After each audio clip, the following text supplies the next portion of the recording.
Alors aujourd'hui, les églises catholiques, anglicanes et orthodoxes célèbrent la Trinité. Et je crois qu'il y a là une bonne idée à ne pas laisser aux autres, mais à pratiquer nous aussi. En effet, vous le savez, depuis Noël, on a cheminé dans nos cultes et en particulier par nos prédications, on a cheminé jusqu'à Pâques dans l'évangile de Marc. Nous avons parlé de la mort du Christ, de sa résurrection, du fait plus récemment qu'il était monté au ciel s'asseoir sur le trône de Dieu, ce que nous appelons l'ascension. La semaine dernière, on a célébré la Pentecôte, c'est-à-dire l'envoi du Saint-Esprit par Jésus-Christ et par son Père sur les disciples. Et je ne sais pas si vous en êtes rendu compte tout au long de ce cheminement que nous avons vécu ensemble et que nous vivons chaque année, mais tout cela pose beaucoup de questions sur l'être même de Dieu. Si Jésus est pleinement Dieu, quelle est sa relation avec Dieu le Père ? Y a-t-il 2 dieux, voire 3, avec le Saint-Esprit ? Et en fait, c'est pour répondre à ces questions, et peut-être plus encore pour écarter les hérésies à ce sujet, que les pères de l'Église, dans les premiers siècles de l'histoire de l'Église, ont forgé la doctrine de la Trinité. Un seul Dieu en 3 personnes. On va parcourir ce matin ensemble, pendant la prédication, les appuis bibliques sur la doctrine, quels sont les textes bibliques qui nous permettent d'affirmer la doctrine de la Trinité, et on va essayer aussi de se poser la question, qu'est-ce que ça change pour nous de confesser un Dieu trinitaire ? Est-ce que c'est juste une affirmation comme ça qui n'a pas d'impact sur notre vie, ou est-ce qu'au contraire ça change des choses pour notre relation à Dieu, et même, vous le verrez, pour notre relation les uns avec les autres ? Mais avant, je vous invite à prier.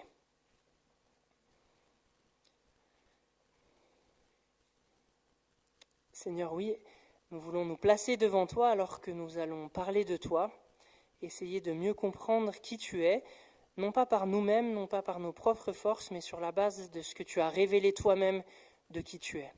Seigneur, c'est avec humilité, mais aussi avec engagement que nous voulons faire travailler notre intelligence pour mieux te connaître, pour approfondir notre relation avec toi et pour mieux t'adorer. Conduis-nous, Seigneur, dans ce temps de méditation. Amen. La première affirmation du dogme trinitaire, et qui pose pas trop de problèmes, mais qu'il faut se redire ensemble quand même ce matin, c'est que nous croyons en un seul Dieu.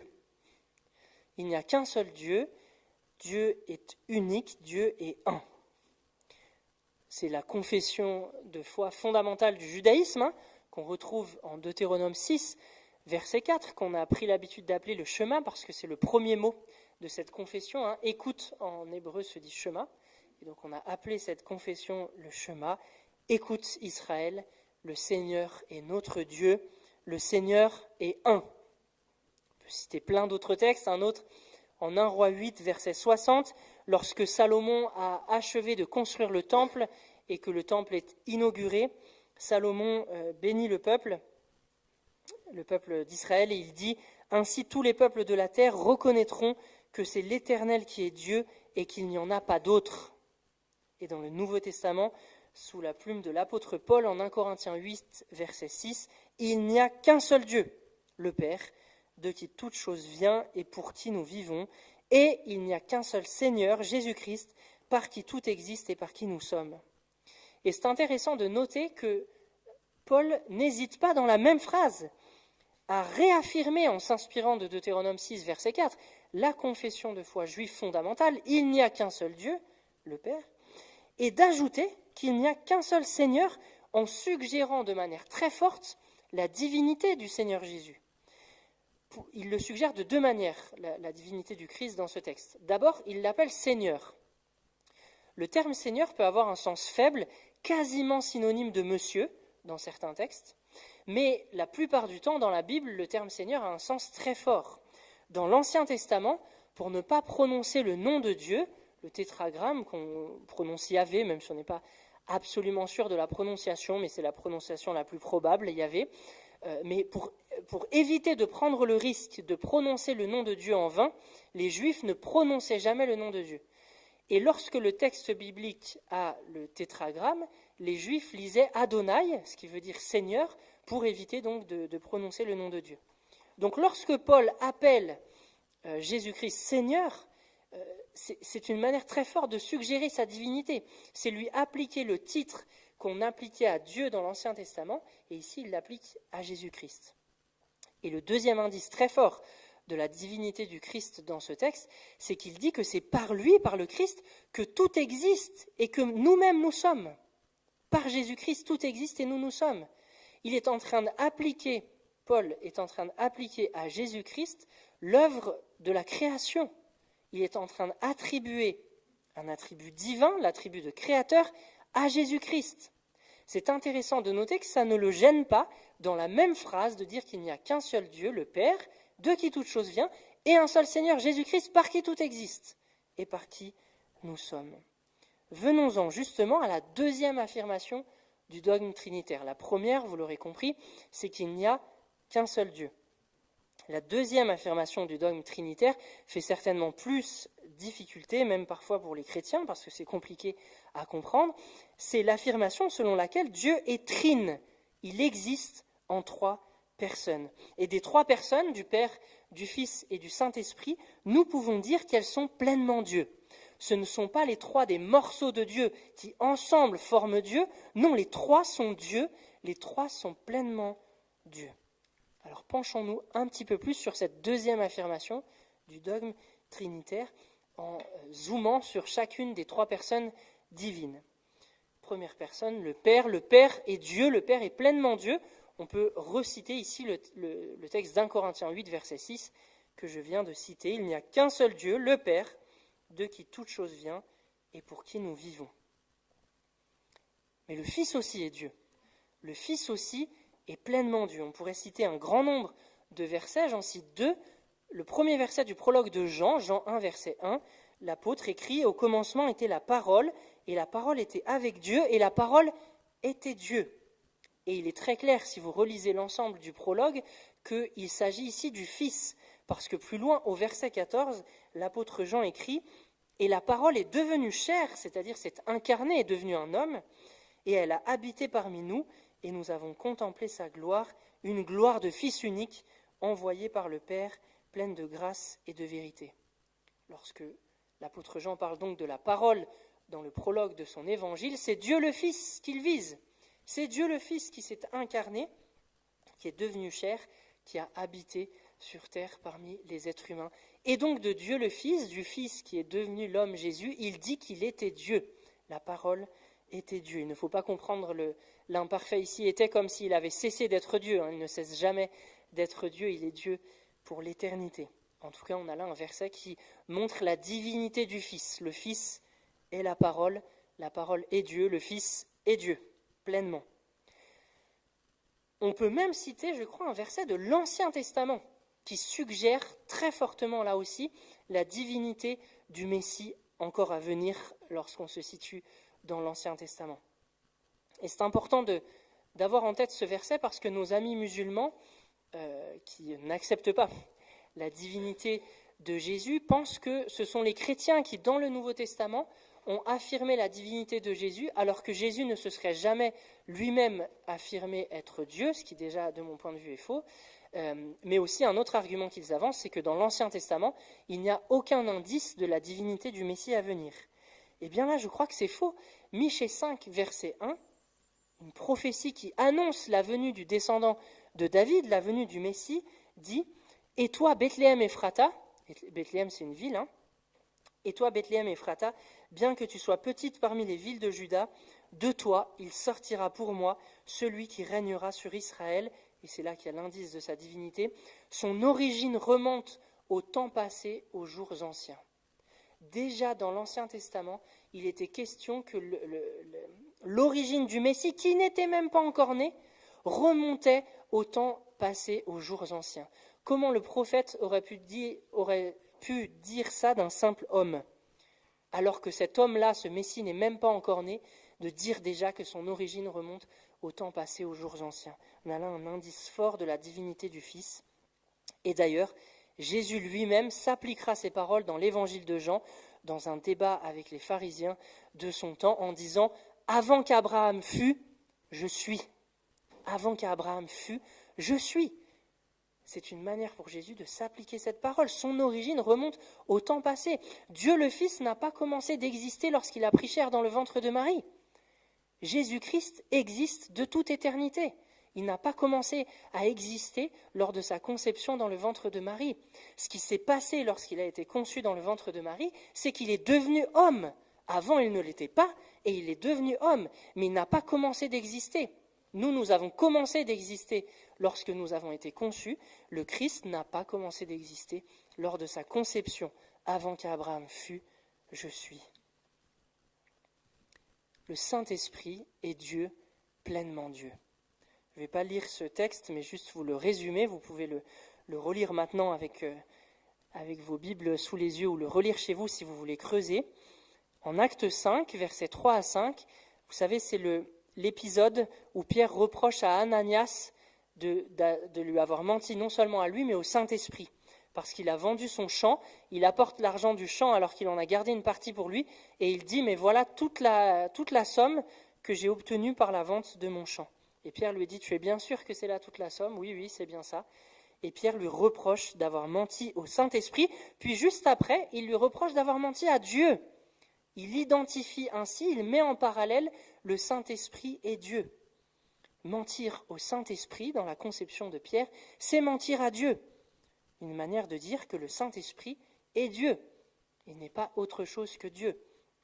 Un autre texte qui va très fort dans ce sens, c'est l'ordre de Jésus de baptiser les disciples. Jésus dit, en Matthieu 28, « Baptisez-les au nom », et le « au nom » est au singulier, au nom du Père, du Fils et du Saint-Esprit.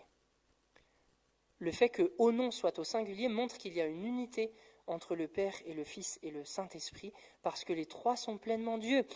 La Bible condamne comme blasphématoire et idolâtre le fait d'associer à Dieu ce qui n'est pas Dieu. Comment le Saint-Esprit, s'il n'était pas Dieu, pourrait être associé au Père et au Fils dans la formule baptismale, au nom du Père, du Fils et du Saint-Esprit, s'il n'était pas pleinement Dieu? Ce serait blasphématoire et idolâtre d'associer quelque chose qui n'est pas Dieu avec le Père et le Fils qui sont pleinement Dieu. Le Saint-Esprit est donc lui aussi pleinement Dieu, une personne divine, non pas un morceau de Dieu, non pas autre chose que Dieu, mais Dieu lui-même. Alors vous voyez que là c'est un peu compliqué à comprendre, parce que la première affirmation du dogme de la Trinité dit qu'il n'y a qu'un seul Dieu, et maintenant on dit que Dieu existe en trois personnes, que le Père est Dieu, que le Fils est Dieu et que l'Esprit est Dieu. Certains, pour essayer de simplifier ça et pour faciliter notre compréhension, ont voulu affirmer qu'il n'y avait non pas trois personnes en Dieu, mais simplement trois manières pour Dieu de se révéler dans le monde et dans l'histoire. Parfois, Dieu, qui existerait selon cette doctrine en une seule personne, parfois il se révélerait comme le Père, surtout dans l'Ancien Testament, parfois il se révélerait comme le Fils, surtout dans les Évangiles, et parfois il se révélerait comme l'Esprit Saint, surtout dans la période dans laquelle nous vivons, la période de l'Église. On appelle cette doctrine le modalisme, parce que, selon elle, Dieu n'existe en une seule personne, mais qui se révélerait sous différents modes de révélation, le Père, le Fils et l'Esprit. Mais Dieu n'existerait pas vraiment comme Dieu, comme Père, Fils et Esprit. Il se révélerait seulement sous le masque du Père, sous le masque du Fils, sous le masque de l'Esprit. Mais cette manière de voir les choses a été condamnée par l'Église, par les pères de l'Église, dès les premiers siècles, comme une hérésie, c'est-à-dire comme une doctrine qui s'éloigne de ce que la Bible dit, comme une doctrine qui ne rend pas bien compte des données bibliques que nous venons de voir et que je vais continuer de développer. Parce qu'en effet, la Bible est assez claire, me semble-t-il, sur le fait qu'il y a une distinction entre le Père, le Fils et l'Esprit. Ce n'est pas juste des masques que Dieu prend pour se révéler, il y a réellement une distinction. Le Père n'est pas le Fils n'est pas l'Esprit et l'Esprit n'est pas le Père. Un des textes où on le voit assez clairement, c'est en Jean 14, dans le discours d'adieu de Jésus à ses disciples. Jean 14, versets 16 à 17, Jésus dit « Et moi, je demanderai au Père de vous donner un autre défenseur en justice, afin qu'il reste pour toujours avec vous.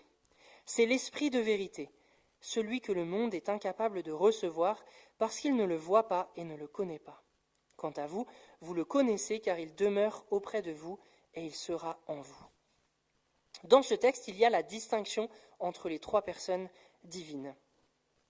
D'abord, la distinction entre Jésus et l'Esprit Saint, parce que Jésus parle de l'Esprit Saint comme d'un autre défenseur. Il va demander au Père d'envoyer cet autre défenseur. Il sous-entend que Jésus est donc le premier, que lui-même est le premier défenseur, mais que à partir de l'ascension, il va être absent de la sphère terrestre. Jésus remonte au ciel, on en a parlé, et il va donc envoyer quelqu'un d'autre, un autre défenseur, qui est l'Esprit Saint. Il y a aussi dans ce texte une distinction entre le Père et l'Esprit, puisque le Père est celui qui donne l'Esprit. L'Esprit est celui qui est donné par le Père. Il y a distinction entre le Père et l'Esprit. Et enfin, une distinction entre Jésus et le Père, puisque Jésus demande au Père de donner l'Esprit. Si le modalisme était vrai, si le Père, le Fils et l'Esprit n'étaient que trois masques à travers lesquels une seule personne divine se révélait, ce texte serait une mascarade. Si le Père et le Fils étaient la même personne qui se révélait de manière différente, ça voudrait dire que dans ce texte, Jésus prévoit de se demander à lui-même de s'envoyer lui-même. Ça serait une mascarade. Jésus serait en train de faire comme s'ils étaient trois alors qu'ils ne sont pas vraiment trois. Ça ne tient pas la route. Si nous voulons prendre ce texte et d'autres au sérieux, il nous faut affirmer que les trois personnes divines sont distinctes, pas juste trois manières différentes pour Dieu de se révéler dans l'histoire, mais bien trois personnes distinctes. Le Père n'est pas le Fils n'est pas l'Esprit n'est pas le Père. Si vous voulez continuer de creuser cette distinction entre les trois personnes divines, vous pouvez aussi relire chez vous la scène du baptême de Jésus. En Matthieu 3, versets 16 et 17, c'est une autre scène trinitaire dans l'Écriture, où les trois personnes sont distinguées. Le Fils est dans l'eau, en train de se faire baptiser, le Père est au ciel, et on entend sa voix qui dit « Celui-ci est mon Fils bien-aimé en qui j'ai mis toute mon affection », et le Saint-Esprit qui descend sur le Fils comme une colombe. Les différentes données bibliques permettent donc bien, assez clairement, d'affirmer qu'il n'y a qu'un seul Dieu. Première affirmation du dogme trinitaire. Deuxième affirmation que le Père est Dieu, que le Fils est Dieu, que le Saint-Esprit est Dieu, et que pourtant, troisième affirmation, celle de la distinction, le Père n'est pas le Fils n'est pas l'Esprit, et l'Esprit n'est pas le Père. Ces affirmations, qui sont le fondement et la synthèse du dogme trinitaire, ont été symbolisées dans ce qu'on a appelé le bouclier de la Trinité. Vous l'avez déjà vu tout à l'heure lors de la présidence. Ce n'est pas une manière de représenter Dieu, ça. Hein. Il ne faut pas imaginer voir une représentation de Dieu ici. Ce n'est pas une représentation de Dieu, c'est une représentation des affirmations du dogme trinitaire.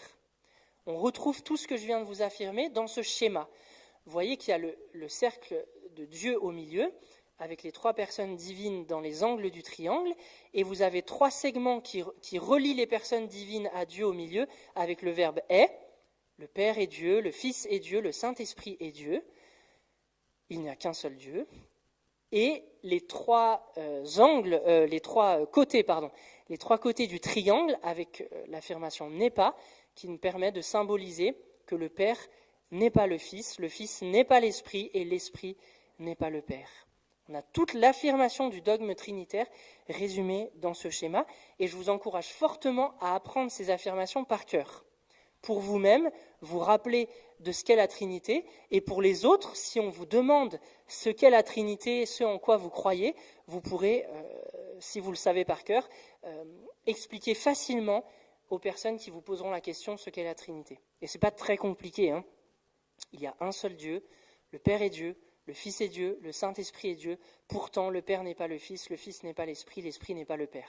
C'est ça la Trinité que la Bible nous révèle, que Dieu lui-même nous révèle à travers sa parole. Mais au fond, qu'est-ce que ça change tout ça ? Est-ce que ce n'est pas juste une doctrine qui fait fumer nos cerveaux, mais qui ne change pas grand-chose à notre manière de vivre, à notre relation avec Dieu ? Eh bien, je crois que non. Je crois que croire en un Dieu trinitaire, ça change énormément de choses pour notre vie. Je n'aurai pas le temps de dire tout ce que ça change, parce qu'il faut que je garde des choses pour l'année prochaine et pour les années d'après, lorsque nous célébrerons de nouveau le dimanche de la Trinité, aussi parce que vous allez commencer à avoir faim au bout d'un moment. Mais j'aimerais attirer votre attention ce matin sur 2 points qui changent, deux choses sur lesquelles notre regard change lorsqu'on confesse un Dieu trinitaire. Première chose fondamentale, l'unité de Dieu que nous confessons dans le dogme trinitaire nous permet de comprendre qu'à la croix, c'est le Dieu trinitaire qui nous aime.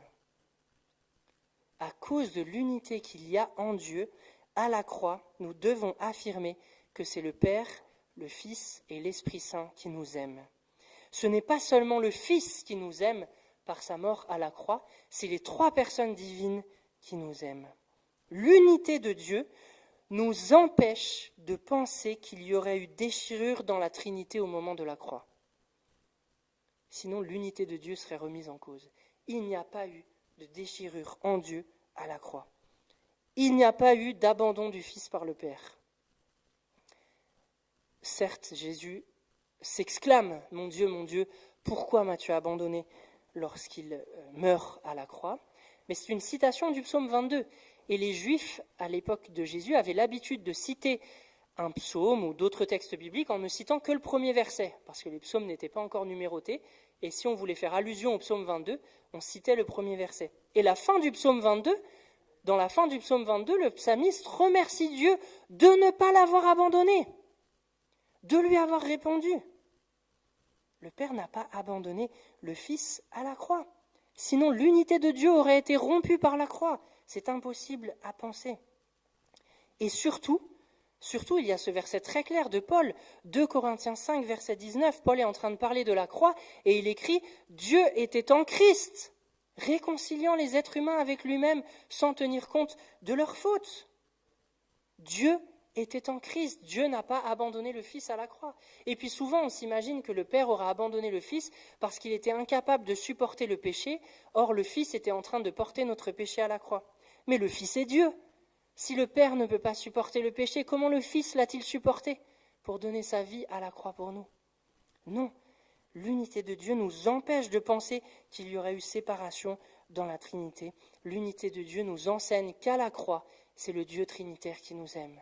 Il n'y a que le Fils qui meurt à la croix, parce que pour mourir, il faut être humain, et il n'y a que le Fils qui est devenu un homme, donc ce n'est que le Fils qui meurt à la croix, mais il n'en demeure pas moins que la croix est le projet du Dieu trinitaire.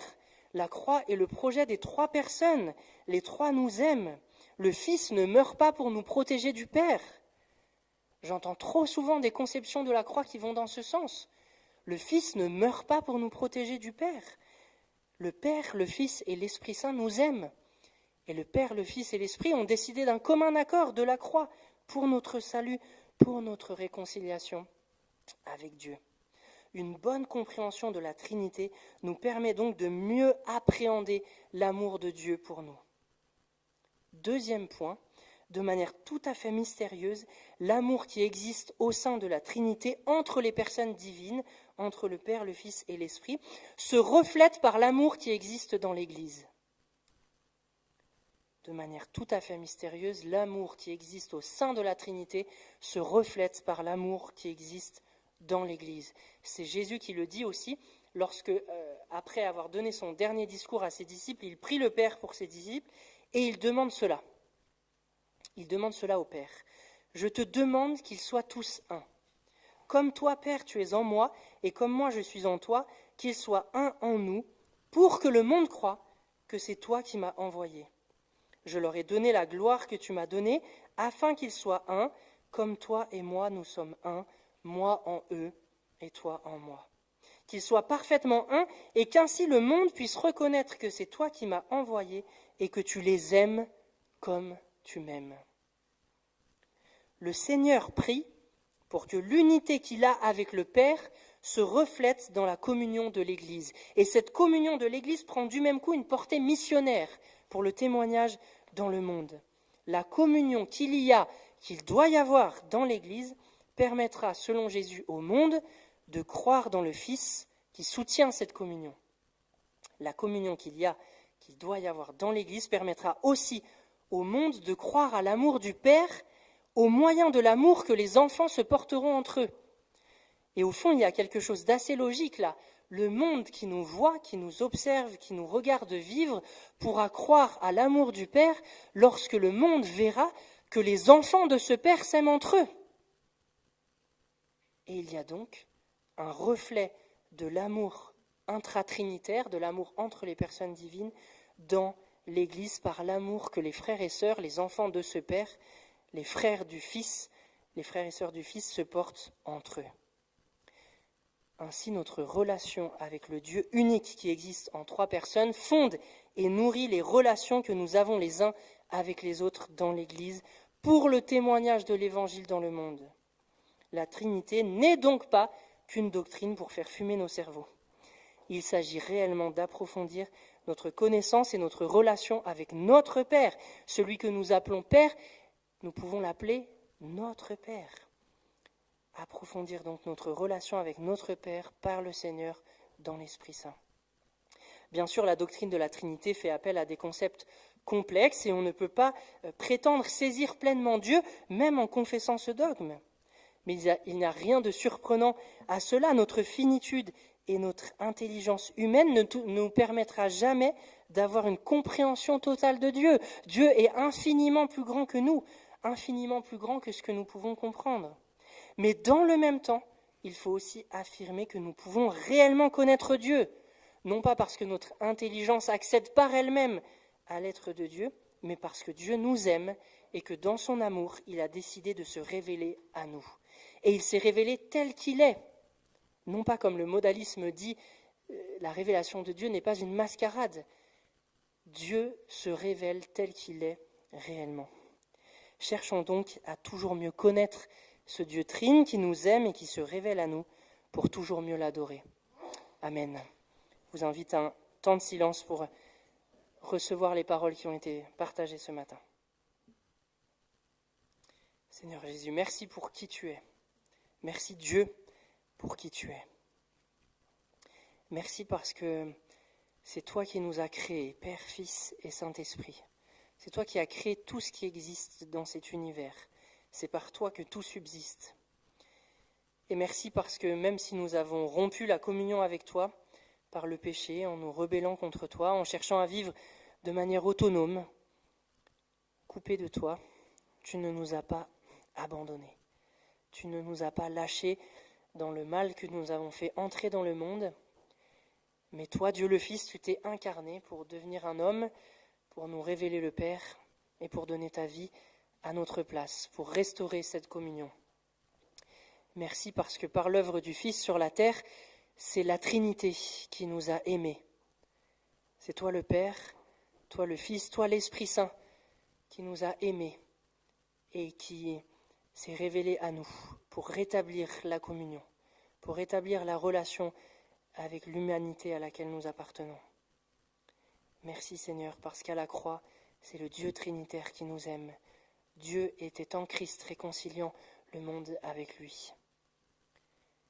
Merci Seigneur, parce que tu es pleinement présent en nous par ton Esprit Saint et tu nous donnes de refléter l'amour trinitaire dans notre Église, dans notre communauté. Pardonne-nous Seigneur, parce que bien souvent nous ne reflétons pas ton amour. Trop souvent nous chamaillons les uns avec les autres, nous nous disputons et nous ne reflétons pas ton amour. Seigneur, fortifie notre amour les uns pour les autres, pour que le monde croie que tu as envoyé le Fils, pour que le monde puisse voir, à travers l'amour dans l'Église, l'amour du Père pour l'humanité. En ton nom Jésus. Amen.